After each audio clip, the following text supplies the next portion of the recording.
आज सारे जग संपत्तीच्या मोहाने पछाडले आहे. प्रत्येक जण आपली संपत्ती कशी वाढेल यासाठी पराकाष्ठा करतो आहे. त्याकरता एकमेकांना जीवानिशी संपवण्याचे काम चालू आहे. जग युद्धाच्या छायेखाली आहे आणि युद्धाचे कारण आहे संपत्तीचा मोह. संपत्तीचा मोह जगातल्या कोणत्याही माणसाला आवरता येत नाही आणि म्हणूनच आज जगाला बुद्धाच्या विचाराची गरज आहे. बुद्ध सांगतात दुःखांचं मूळ कारण आहे तृष्णा म्हणजेच मोह, हाव. आणि त्यामुळे जग आणि जगातील माणसे या मोहाने पछाडली आहेत.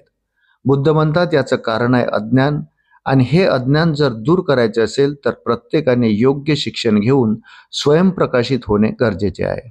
आपल्यातील वाईट विचारांचा त्याग करून आदर्श चांगल्या विचारांचा स्वीकार केला पाहिजे. तरच हे जग आणि जगातील प्रत्येक माणूस सुखी होऊ शकतो. बुद्ध म्हणतात मी सांगतो आहे म्हणून नव्हे तर आपल्यास पटले तरच माझे विचार आपण मान्य करा. देशाला आज बुवाबाजी आणि अंधश्रद्धेने विळखा घातला आहे. अशा वेळी बुद्धांचे शास्त्रशुद्ध विचारच जगाला या अंधश्रद्धेच्या विळख्यातून वाचवू शकतात. बुद्ध म्हणतात एखादी गोष्ट आपण स्वतः आपल्या डोळ्यांनी पाहत नाही तोपर्यंत त्या गोष्टीवर विश्वास ठेवू नका.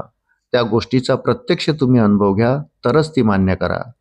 जोपर्यंत आगीचा चटका आपल्याला लागत नाही तोपर्यंत तेथे आग आहे हे मान्य करू नका. बुद्धांचे तत्वज्ञान आज सुद्धा जसेच्या तसे जगाला तंतोतंत लागू होत आहे. एखादी गोष्ट किंवा अनुभव विज्ञानाच्या कसोटीवर पडताळून पहा तरच स्वीकारा असे बुद्ध सांगतात. बुद्ध तत्वज्ञान माणसाला माणूस म्हणून सन्मानपूर्वक वागवायला सांगते.